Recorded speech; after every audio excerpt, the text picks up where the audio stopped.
Well, welcome to stage 2 here at Sustainability Live London 2024. A very warm welcome to the very many people watching us online around the world. It's really brilliant to have everybody here. If there are any questions that you want to raise during this next discussion in the room, when I call for them, pop your hand up. We'll get our microphone to you at lightning speed. Or you can use the app, particularly if you're online. Use the app to ask questions. They'll come directly to me on my tablet, and I'll be able to pose your questions to our guests here. We're here to talk about the Corporate Sustainability Due Diligence Directive. Easy to say, not so easy to do. CSDDD.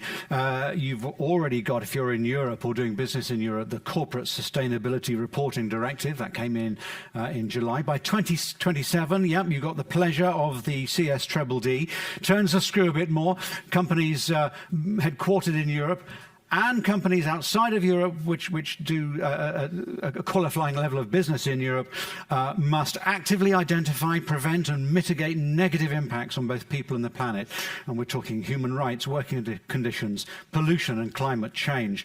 And that is up and down the value change, as they call it. So how do we unpick the consequences of all of that? Happily, a team of experts on hand to help us do that. Louise Herring, Executive Director of AIM Progress, which is the global forum of companies that make fast-moving consumer goods that already champion human rights and responsible sourcing. Ranja Sengupta from HH Global, the Creative Production and Procurement Services company. And from Ernst & Young, Jess Etherington and Alex Dalton. Have I got this right? You're both sustainability regulatory lawyers. So we've got the experts in the room. Well, where do we start? What has changed? What is going to change? Who would like to pick up? Yeah, I'm happy to start. Yes, yeah. So as we know, the Corporate Sustainability Due Diligence Directive will have huge implications for a lot of companies globally. I guess some of the key things that have changed or been introduced by this piece of legislation is that companies are going to have enhanced due diligence obligations.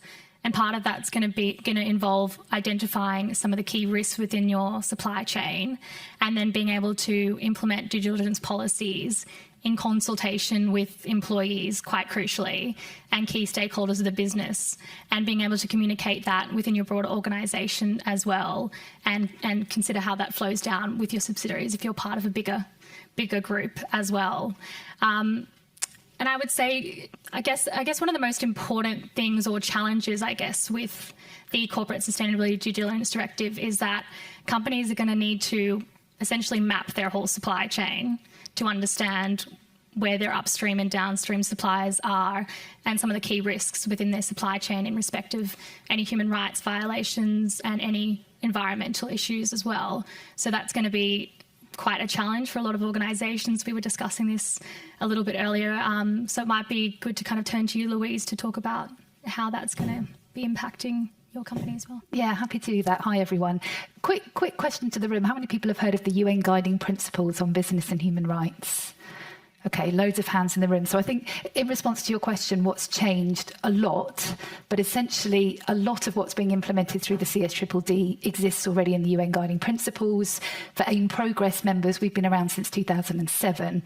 A lot of what's being asked by the directive are things that our company members have been implementing for a very, very long time. But I think to your point, what this has done is obviously put it into law, created liabilities around it, and made it that mandatory requirement that it's never been before. So that creation of a level playing field, I think, is the kind of major change, really.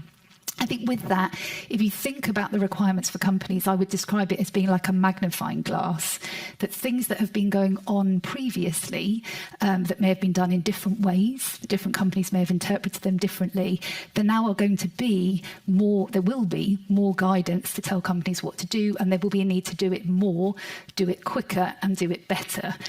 So what we're seeing, we all love that in business, having to have that pressure under us. What we're seeing is companies resourcing this more, investing in it more, a lot more involvement in legal teams, and I'm sure the kind of EY team can talk about, the conversations they're having with kind of legal and compliance teams. So I think those are all kind of really, really kind of big changes from our perspective. The risk elements, some of the things that we've talked about, and I think some things for people to be aware of in the room, with this change, with this magnifying glass, companies that have got really broad supply chains are going to have to really work out where they prioritise and where they focus their efforts. And that, we'll talk about challenges a little bit more, I think is one of the big things that we see. Some of our members have 150,000 tier one suppliers. How do you really understand what the human rights challenges are across that breadth of supply chain? And how do you make a change when we're talking about issues like forced labour or child labour that might be 3-4 tiers down the supply chain? How do you do that at scale?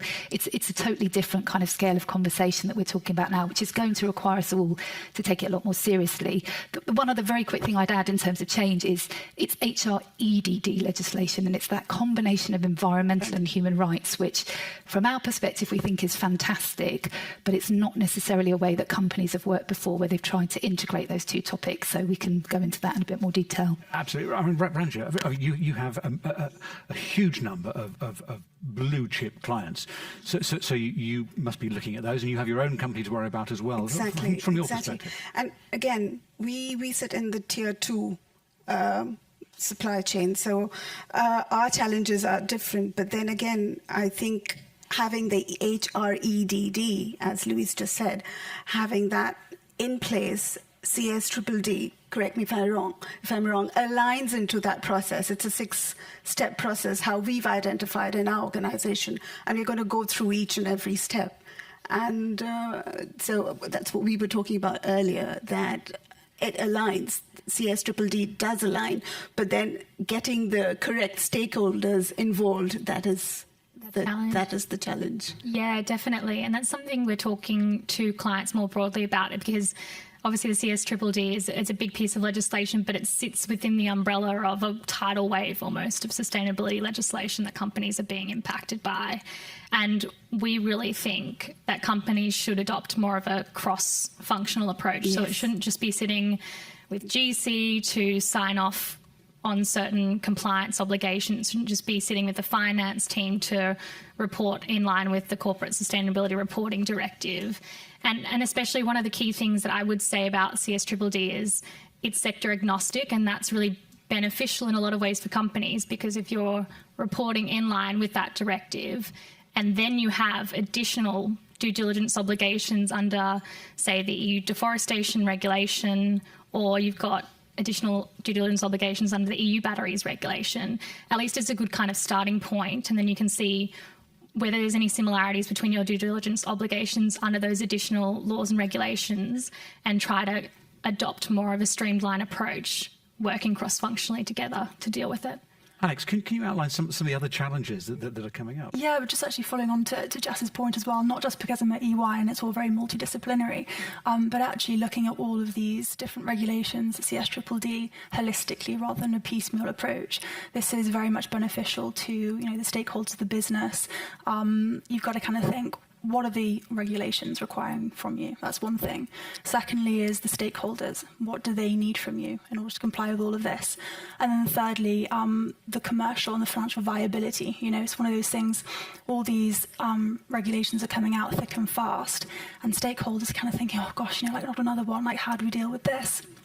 So what we're very much encouraging clients to do is open up that conversation with one another within the business, who's taking charge of which type of regulation, and really having a coherent conversation, and then kind of dividing and conquering, and I'd say it's a challenge, but it's a massive opportunity for a company. It really unlocks maybe a new conversation, which they wouldn't necessarily have been having together within the different teams beforehand. So having asked a question about the difficulties, the challenges, the negatives, the bury your head in your hands aspect of new regulation, are you suggesting that actually there are huge benefits that can come? What are these? Let's get on to a positive footing. You nodded your head there, Jess. I mean, I do think definitely there can be some kind of benefits. I think it's more important than ever right now for companies to get their compliance position right. And if they're starting to think of the CSDDD in terms of a broader piece of compliance within the organisation and how they kind of frame their due diligence policies, I think there's real benefit in getting the compliance position right, because then you'll be able to communicate to the market more effectively and confidently about your sustainability efforts. And all these regulations are tied really closely together, especially with some of the key greenwashing regulations that are coming out now as well. And so companies who can essentially back up what they're saying to the market will be more confident that they don't have associated greenwashing risks as well. So in that way, your investability as well. Yeah. Like just your investability to, outside your organisation. 100%, you can differentiate yourself in the market, but also if you're looking at your investors as well, will they be considering sustainability risks as one of the key risks when they're considering whether to lend you more money or to invest in you? Most likely. And that absolutely touches on our first presentation here in stage 2 this morning from Moody's Ratings. We're saying exactly that. And the same message was coming out yesterday from London Stock Exchange Group, that one of the biggest benefits is if you get this right and demonstrate globally that you're leading the way, then capital flows in that direction. And are you seeing that already? And again, benefits, we shouldn't forget the benefits that will kind of go down to the supply chain, right? The workers, they'll benefit from it. And I think that's something we shouldn't forget. And needs to have more value, I think, put on it. I think maybe that's the point. I think there's also something about sustainability of supply chains. I think we do have to look at this from the perspective that if it encourages companies to really understand what do your supply chains look like, who are in those supply chains, and where are the risk points from both the human rights and environmental factor. We're involved in an FMCG initiative. Things like heat stress, water scarcity are having a massive impact, and it's changing where companies are sourcing from at a very rapid rate, much more rapid than I think any of us expected. And I think that comes down to actually businesses still existing, still being able to buy cocoa and make cocoa into chocolate products that you can buy. That's a reality that I think is separate from the investability element and actually about the long-term existence of businesses, and we need to recognise. One thing I wanted to add in terms of benefits is, this is something that's very kind of dear to kind of AIM progress, is I think a lot of companies will be looking at what they're required to do under the CSDDD and other legislation and really realising that in a lot of cases their individual leverage is very limited, and therefore they need to come together and they need to collaborate. And that's something that our members, people like X8 Global, have been doing for a very, very long time, but not all companies do. And I think that if that penny drops and people can realise, yes, I might have my company's marketing strategy and the way I want to communicate about this, but if I'm really going to be able to tell investors that I'm responding to some of these risks adequately, I'm going to have to work with others. That will be fantastic, because a lot of the issues that we work on at a very granular level can't be solved by a single company, whether it's forced labour in the UK, in Spain, or further afield than that. No one company can do that on their own. They've got to work with governments. They've got to work with other stakeholders. So I think that's a benefit maybe more for workers, but it is also a benefit for companies to get them to kind of work with each other and go beyond those individual company boundaries. I'm glad you raised that, because the World Economic Forum says the best way, the optimum way to achieve sustainability is through collaboration and partnerships. You can't do it on your own.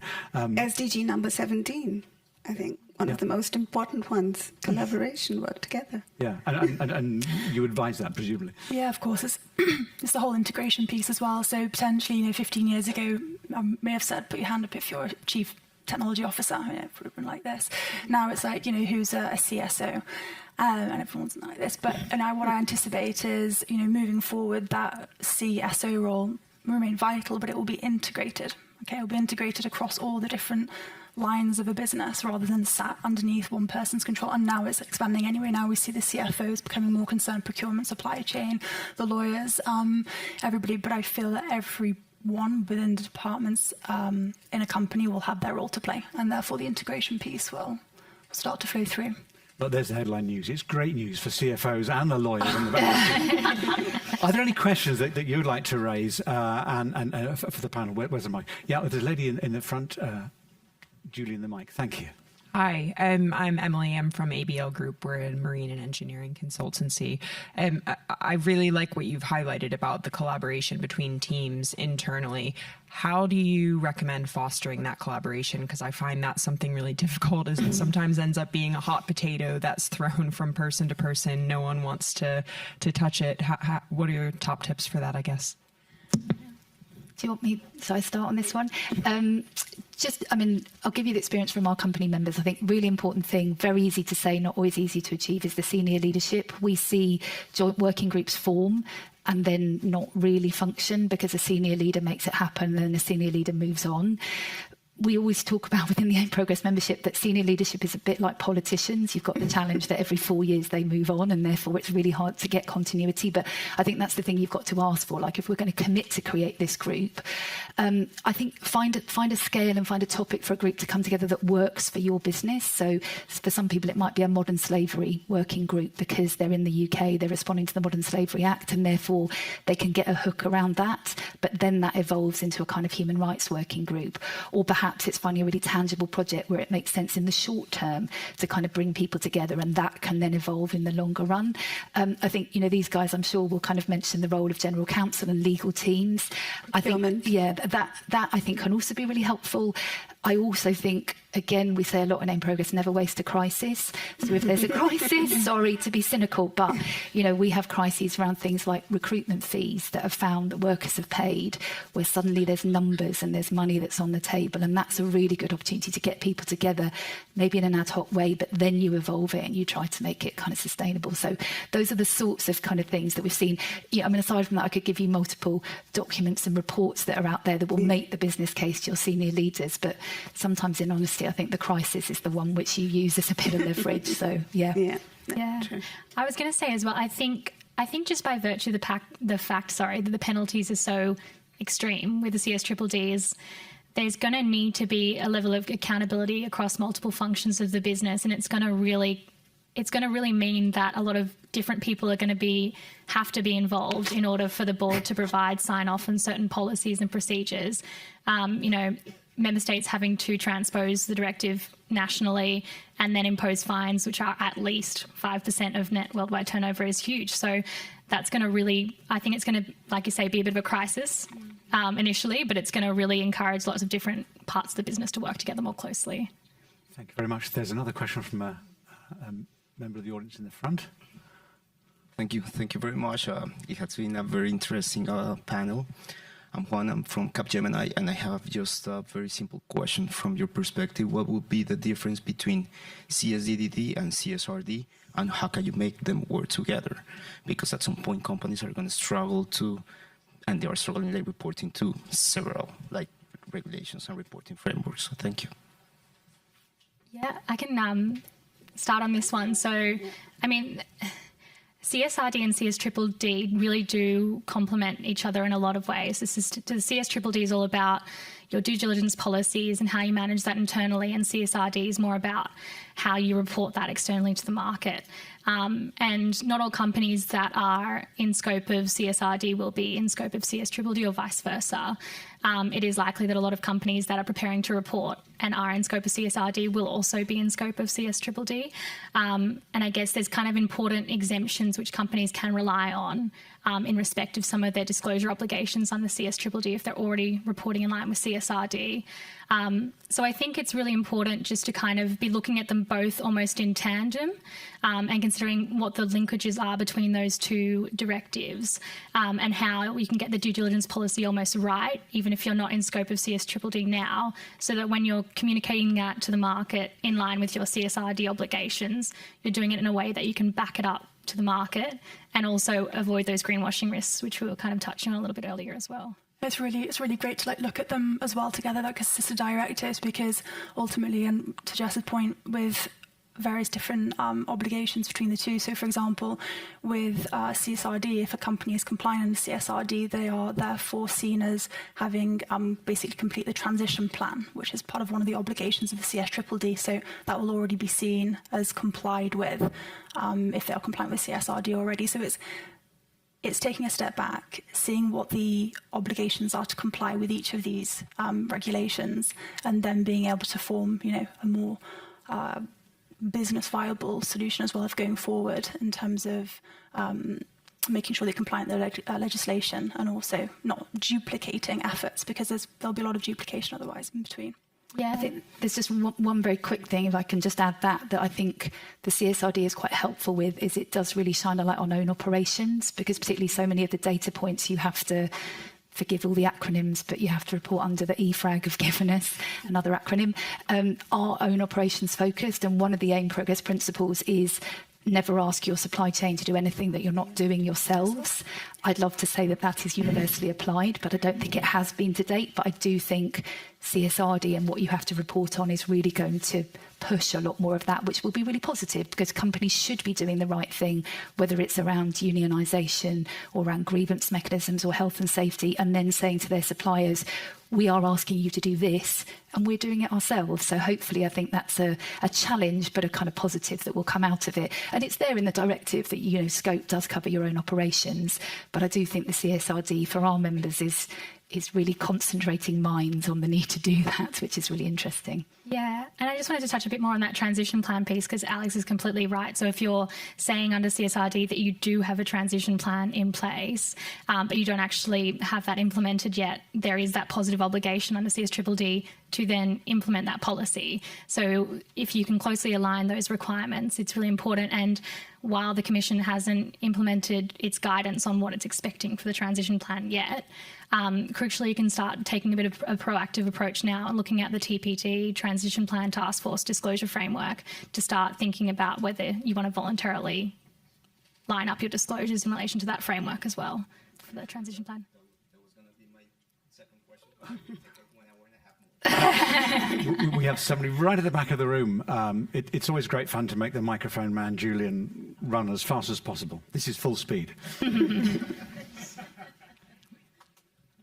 Thank you. Hi, I'm Emma Arnold from Trio. I just wondered on the panel's opinion on supply chain risks with CS3D getting right down to the kind of granular issue. So obviously it's very easy to look at your top tier supply chain, but how do you get right down into your secondary and tertiary supply chain where the actual real risks might be? Who wants to pick that up? Louise, you touched on that earlier. Yeah, I mean, it's a great question. Which people always say when they're thinking of the answer. I think so most of our, this is where I think there's a bit of a gap in the sort of the guidance and the how do you do it. Pragmatically, what we see most companies doing is they will know instinctively where their high-risk supply chains are. So when you're running through a process of putting together the risk assessment, you want to go broad across all your tier ones, but you'll know where you need to go in depth. How do you then actually do that? I think the reality is you've got to invest some money in doing that, particularly if you want to do it right. There are tools, human rights impact assessments. I don't know whether you've come across those before, that the scale of that investment is quite a lot of money, but it does go down a full value chain right down to the kind of root. I think we're starting to see different ways. I mean, this speaks to kind of Jess's point about stakeholder engagement. We're starting to see other tools being used. So whether that's worker surveys or farmer surveys or relationships with NGOs to try and kind of pick out risk. Most of our members are bigger companies, so they will get help to do their risk assessment. And I think this is where the difficulty is. For a bigger company, I think if they can define these are the supply chains where we need to go down in depth, the company working with them will normally look at the data sources to go down to further tiers. Often with human rights, I mean, this is for me, it's like a mix. I always say it's a mix between science and an art. Most companies know where the risk is and know what the risk looks like. It's sometimes about validating it. So I think that's sort of where you need to get to. Again, if I go back to the example of cocoa or sugar, it's about finding the organisations that can help you to validate the risks and then finding the flows of information. I think that's the other thing within risk assessment, which needs a bit more exploration, is risk isn't a static factor. It's being changed by conflict. It's being changed by climate at the moment. And so you also need to think about data sources. But going back to my earlier point, you cannot do that across all your supply chains. You're going to really have to prioritise. And I think it's a bit of that point for those of you that are, I don't know whether this crosses national boundaries, but we always got taught in maths, show your homework. There isn't an answer to that. How do I show why I've prioritised this supply chain versus this supply chain? There isn't. I mean, maybe other people on the panel would disagree. You've just got to be able to show we have prioritised these supply chains for that reason. So I hope that answers your question to some extent. It's a bit like the gentleman here. We could probably spend an hour and a half talking about risk assessments, but yeah. I was just going to add as well, I think a crucial thing about this is while some of your suppliers won't be in scope of the CSDDD themselves, a lot of the suppliers in the supply chain are going to be indirectly impacted. And increasingly, they'll be subject to more data requests, and they'll kind of expect it from companies that are in scope. And a lot of big companies who are supplying or using those suppliers will be expecting them to be able to essentially comply with their obligations. So while they're not in scope, it's likely that those suppliers will have to develop their policies a little bit further so that they're almost in compliance with their requirements under the CSDDD to be able to engage with any companies operating in the EU or with parent companies in the UK that have significant operations in the EU as well. And that's something we're really passionate about, is supplier capability building, giving suppliers ownership. Not, HH Global are a great example of a supplier member, but then there obviously are tiers underneath that.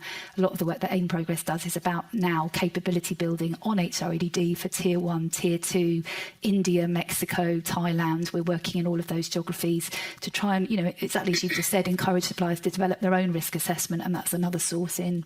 Can I take this subject one step further or to the side? How do companies keep this proportionate? I mean, for most companies, trying to look right up and down your value chain and take some form of responsibility for human rights and climate change across hundreds and hundreds of suppliers or whatever, how can companies keep this proportionate? Help. Who wants to pick that one up? Alex. I would just take it back to the specific obligations of the regulation in terms of what do you need to do to comply. So I would be stripping all the way back before kind of hurricaning across, everything else that needs to be done. But obviously, to comply with the CSDDD, in-scope companies need to identify, prevent, mitigate, and account for all the human rights, the negative human rights and environmental impacts, as we've already mentioned, within their own obligations, as subsidiaries' obligations, and across the value chain. And there you've got to again look at what are the key things there. So that the main due diligence obligations there is by means and not by result. And by that I mean it's not expecting you to, with all the different states, it's not expecting you to. I'm sorry, I lost my train of thought. It's not expecting you to prevent every human rights issue. It's expecting you to do your due diligence. Exactly that. It's not asking you to make sure that they've all been prevented and they've all been identified. What it's asking you to do is put different measures in place so that you're capable of complying with the various different obligations. So that might be identify, so integrating your due diligence within your contracts and within your policies, and making sure that your business plan's up to scratch, etc. So I'm pulling it back down to complying with each one rather than trying to run away. Just have processes in place. So that's what I think the compliance is. It's again going with what Alex is saying. Just have processes in place. Have a due diligence process in place. I think that's what the companies need to do. And I think risk mapping. That's one of the first exercise. Risk mapping your entire value chain. See where the risks are, and then tackle that. Because it's all about, I guess, exactly like you were saying, it's all about applying the principles which are set out in the directive, just like Alex has touched on, but then also focusing on the risks areas and applying that kind of proportionate approach and seeing where are the higher risks and probably dealing with that first and then flowing that down and having those key overarching requirements that you need to comply with, but looking at the risk part of it too. The risk part of it. Do we also have to be honest, though, that the answer to your question is we don't quite know yet? I mean, I do wonder whether that is also the answer, because, I mean, historically, I went back when you asked the question I used to work for Sainsbury's, and I remember dealing with a very large brand who I won't name, and we were working on a project to do with Moroccan strawberry pickers. And I talked to the brand and said, would you like to be part of this project? Lots of the other UK retailers are. And they said, no, thank you. That really scary moment for those of you that have kids where you say no and see what happens. But they said no because they said, we've identified 10 key commodities that we're working on. Those are our key commodities. We've done our risk assessment, going back to your question, and this isn't one of them, so we can't dedicate resource to it. And at that time, I was like, great, respect that decision, I don't know, in all honesty, whether the EU or the national states in the EU would say the same thing now if they find that risk. Will they accept no? I haven't prioritised it as an answer. I'll leave the lawyers in the room to tell us whether they think that will happen or not. But I think that's a bit untested. The reality is, having done the job within a retailer of being a human rights manager and managing the programme, every day, every week, you get phone calls saying, we found a risk in the supply chain here. And 90% of the time, it's not a risk that you knew was there. And you then have to triage and kind of work that out. And that is just the reality for companies. You have to find the ability to say no, explain why you're saying no. But I think it's going to be a kind of challenge. Brings me back a bit to the more you can say, okay, it's an issue, can't do it on my own, want to do it with other people. Going back to your collaboration point, I think it does definitely give a bit of comfort. It's the circularity that works in sustainability. Yes. Yeah, exactly. There's a question, somebody caught my eye at the back there. Ryan from Partners Group, Swiss stock-listed private equity company. So I've just come out of a 5-year sprint with a team implementing SFDR, EU taxonomy, CSRD, SDR. I mean, the list is endless, causing, of course, a lot of stir, a lot of data requests, overburdening a lot of assets from getting away from value creation. CS-DDD is just a whole nother wave, probably not the last if we're honest, right? But so if we're honest again, how much is this a lot of effort to create a lot of transparency and a lot of data versus it's just sort of a box-ticking exercise to say that we've done the process, we've tried to interpret and understand the regulation. Meanwhile, a lot still stays open and blank, and we sort of just keep moving in time. Yeah, what real difference can it make? Well, ask the You EU. guys want to start? Lawyers, I think. I mean, I guess the question of what impact it will make, I guess it comes down to what we were touching on before, the kind of potential impact it might have in respect of reducing any kind of human rights abuses and any changes on the environment as well. And I totally understand that there is almost this tidal wave of compliance obligations that companies are required to comply with. But I think it's quite more of a strategic point than a legal point, but it's quite a pivotal moment in time for a lot of companies. And I do think the EU has almost got this great position with the EU Green Deal where they're imposing lots of different laws and obligations, and it's quite hard for a lot of companies to comply with all the obligations. But I think if companies can really look at it as an opportunity to get their compliance position right, whether that's investing in tech solutions so that it's easier for them to collect data from all their suppliers, they can really leverage that for the future. It's probably not the right kind of answer you're looking for, but I just think at this moment in time, it's a really pivotal point for sustainability and also kind of driving that change more holistically as a bit of a social point. Mental note to invite the EU onto the stand next time. Time, I think, for one last question, and there's a person at the back who caught my eye. Hi, Angie Hobson, CM Advisory, working at the intersection of ESG and DEI. In a previous role, I had a really important luxury goods fashion tenant that was probably the most sustainable tenant I've ever met. Used marine waste to make hangers. For big clients, we sent a tailor to the home with 2 sizes, was actually looking at ways of making less in order to have fewer markdowns and therefore create less waste. And what ended up happening with them was that one of the very large players would actually go to their suppliers and say, if you work with designer X, we won't work with you.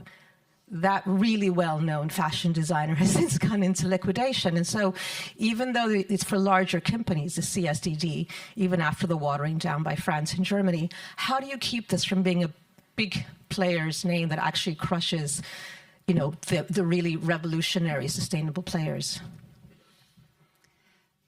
I mean, I think in part the fact, I don't know, you guys would say the CS-DDD applies to larger companies. I don't know whether it would apply to your kind of smaller case in that instance. And I think the EU have tried in the legislation to put plenty of preventative elements in for SMEs. I think the challenge you're referring to is a really difficult one that in fact sort of goes back to the previous gentleman's question about how do we implement sustainability in a way that isn't burdensome on businesses. And it's not an easy answer. I think part of it is the onus is on everyone in this room. If you are in an investment role, it's really about trying to recognise, how do you recognise the behaviour of that company you've talked about, whether they're reporting about it through CS-DDD or something else, and reward that behaviour. I think that's the element that we have to kind of start implementing. And there may be lots of negatives about the CS-DDD. I think, just to go back to the previous gentleman's question, there are some real positives in here, though, that as someone who's worked in human rights for 20 years, it includes real value chain mapping, risk assessment, it includes stakeholder engagement. And by stakeholders, that includes rights holders, workers and farmers, which Ranja talked about. To have that in law is incredibly helpful, and it includes a real emphasis on grievance mechanisms, which is really, really important. So, yeah, I'm not sort of downplaying your challenge. I totally get it, and I think there's a commercial element again in all of this, which we haven't touched on in the questions. But the reality of the environment we're living in. One of the questions earlier about how do you make it happen. it will need investment. I think all of that is difficult. Yeah. Yes. There's a risk that smaller players I very much could be get that. hit. Yes. Yeah. We must actually move to a break, but look, I'm going to ask for 10 seconds summaries, best advice to those looking forward to July 2027. Start now. Start now. That's less than 10 seconds. Excellent, thank you. I think I would add, just adopt a cross-functional approach, start looking at it as a broader team, get working groups together to start collaborating and thinking about the best way to deal with it now. Risk mapping, supplier risk mapping. I'd say converge your requirements with what other people are asking for, capability build and collaborate. 3 C's. And it'll be easy after that, plain sailing. Yes. We could go on and on, but we can't, we mustn't. Thank you so much, our panel. Absolutely illuminating.